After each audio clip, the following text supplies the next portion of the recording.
the earth as it spins and turns. He finds he can't let go.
Welcome to the BigReTHINK. This is your captain speaking. We especially welcome today our Mile High members and returning patrons. Your safety is important to us, so please give us your full attention as our attendants demonstrate the safety features of this production. At this time, we request that all mobile phones, pagers and remote control devices be turned off for the full duration of the performance, as these items might interfere with the patience and tolerance of the actors. It is also time to securely stow your attitude under the seat in front of you and judgment to the back of the theatre. If at any time during the performance the anti-discrimination sign illuminates, you must fasten your hand on the knee beside you. Not so tight that they lose feeling in their legs, but tight enough that they lose their grip on reality. We suggest that you keep your grip fastened throughout the flight, as we may experience turbulence. During the performance, the lights will be dimmed. Please do not take advantage of this situation. If we need to evacuate our feelings, escape path lighting will guide you towards a clinical therapist. Please take a few moments now to count the seats between you and your nearest nominated support person. In some cases, your nearest therapist may be behind you. In the event of a delusion, emergency medication kits will automatically appear in front of you. To start the flow of medication, pull the tourniquet towards you, place it firmly over your upper arm, secure the elastic band firmly, and inject normally. Antipsychotics will flow automatically. Although you may not feel better immediately, the medication will be working. If you are travelling with a child or someone who requires assistance, ensure that you are well medicated before you medicate anyone within your care. Keep your medication flowing until your compulsory treatment order advises you to remove it. In the event of a psychiatric emergency, please assume the bracing position. Ensure your feet are flat on the floor, lean forward with your elbows against your thighs, place your head between your knees and sob uncontrollably. Coincidentally, this is the perfect place to find your straitjacket. When instructed to do so, open the plastic pouch and remove the vest. Slip it over your head. Place your arms through the sleeves. Cross the arms over your chest. Pass the straps over your shoulder, around your waist, and adjust to the front. To inflate your ego, struggle firmly only when leaving the theatre in a police van or ambulance. These vehicles already have lights and sirens fitted for attracting attention. Self-medication anywhere inside the theatre is a no-no. Please restrict these activities to the designated self-medication area in the foyer, where self-medication can be administered orally for $9 a glass. Tampering with, disabling or destroying these self-medication detectors located in the lavatories is prohibited by law. Finally, we remind you that the mental health regulations require you to comply with any member of staff at all times, for any reason, even if it seems ridiculous or inhumane. You will find this and all other safety information in the card located in the back of the programme in front of you. We strongly suggest you read it before takeoff. If you have any questions, please don't hesitate to ask one of our crew members. We wish you all a mind-altering trip.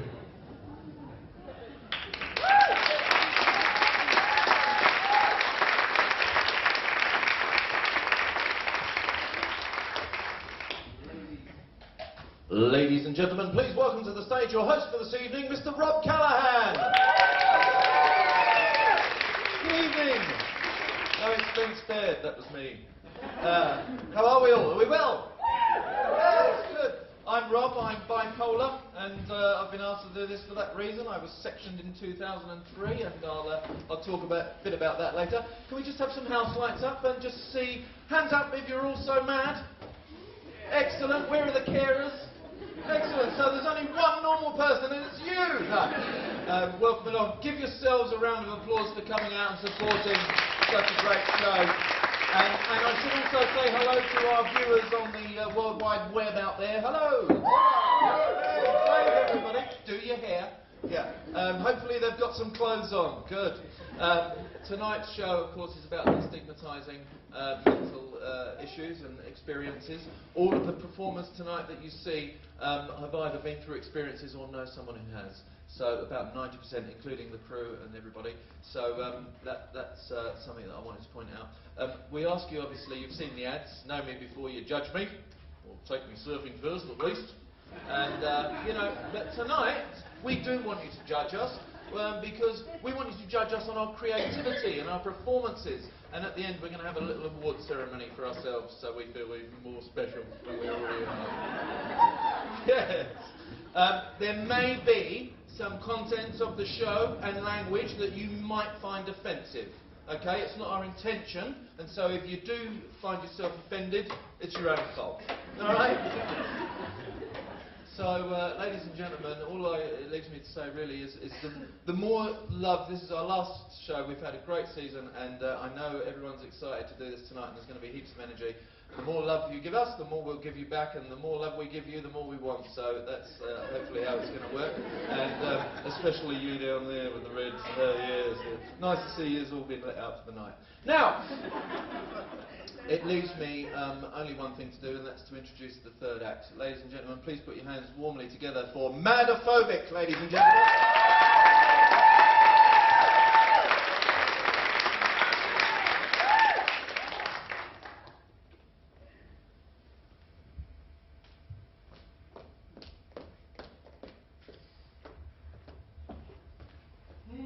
Well, this is highly unusual. Having 3 candidates tied for the position. Well, there must be something that puts one ahead of the others. Well, they're all women. Weren't there any men available? Please, Professor John, many of the men were underqualified. These were the best of the best. Now, I've arranged for all 3 ladies to be interviewed together. Well, is that even possible? Didn't they object? Well, they suggested it. Actually, they were quite enthusiastic about it. Look, I think I must mention a possible problem I heard just now as I came in. Oh, can it wait? They're waiting outside? Well, there's something about these three. Well, these three here. Yes. One of them is, well, you know. What? An Indian? No! Angry? Cuckoo! Cuckoo! They're like clocks. You don't mean to say they're crazy? Well, not all, just one of them. I don't think you can call them crazy anymore, but I think you can still call them mad. You're the second woman, is that right? Oh, no, you can't call them mad anymore, or crazy. No, I believe the new buzzword is mental illness, or mental unwellness, I think. I wonder which one it is, actually. Well, this is a dilemma. We can't have a mad person working here. Well, the head isn't catching, is it? Oh, no. Well, no, we should be fine. Well, we can't ask them outright, so what do we do? I bet it's this one. She looks mad. See, it's all in the eyes. Mad as a march here, this one. And this one seems a bit OCD. Well, how can you tell? Yes, I do see her eyes look a little on the mad side. And see how this one is sitting, with her hands tightly clasped, as if to stop herself from straightening anything. And that's OCD. Well, so what about this one? She looks fine to me. Well, nothing too obvious, so it must be neurological. You see, most things stem from either OCD, depression, or mad eyes. God, what do we do? What do you say to people like that? They don't have special needs, do they? Well, I suggest that we each angle our questions towards one of the three disturbances, and we watch for reactions. Why don't we just ask who's on the meds? Please, Dr. John, we could be sued. No, William is right. This is the best way. William, you take the COD or whatever. I'll take depression, and you, Dr. John, you take... What are you doing? Well, I read this experiment from uni, right? Anyone with OCD won't be able to resist straightening these papers. Well, it doesn't sound very scientific. But we used to have this class paper with OCD, and this used to drive me nuts. I read somewhere that depressed people get quite emotional around water, cry or something. And mad people think it's mad, they want to throw it. What? Mad people throw water? A colleague of mine, Brian Chalmers, swears by it. His wife Nancy was mad, you know. Threw water like you wouldn't believe it. Are you sure it wasn't him that drove her to it? Oh, welcome, ladies. I'm Samantha, office manager. And this is William from Human Resources. And Dr. Professor John, head of research.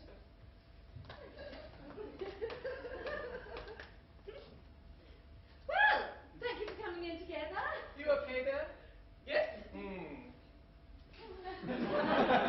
We just need to ask you a few questions individually. Dr. John, why don't you start? So, Evie, what a mad kind of a day, eh? Being cooped up here in this small room all day makes me feel quite mad. Sorry, what is the question? How mad would you feel working in a small room all day? Well, this is not exactly small. How small a room have you been in? Well, Was it padded? The chair that you sat on in the small room. that was a ticket booth, and no, it wasn't padded. Okay, thank you for that, Professor. Della, how do you feel? Well, not mad, if that's what you're asking. No, not at all, no. My colleague here was just having a bit of a joke, you know, an icebreaker, if you will. So, you don't feel like touching? Touching what? But the paper, it's a little crooked. Didn't like it crooked, eh? Sorry? Would you like to straighten the others as well? Is that all right? Oh, perfect. Well done. Now, just take a seat now.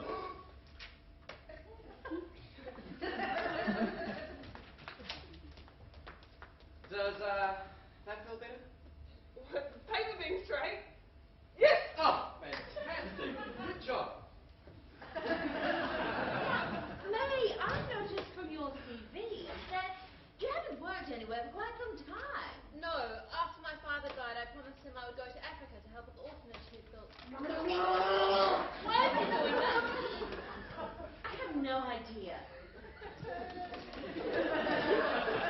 So, with your father dying, that would have affected you quite madly.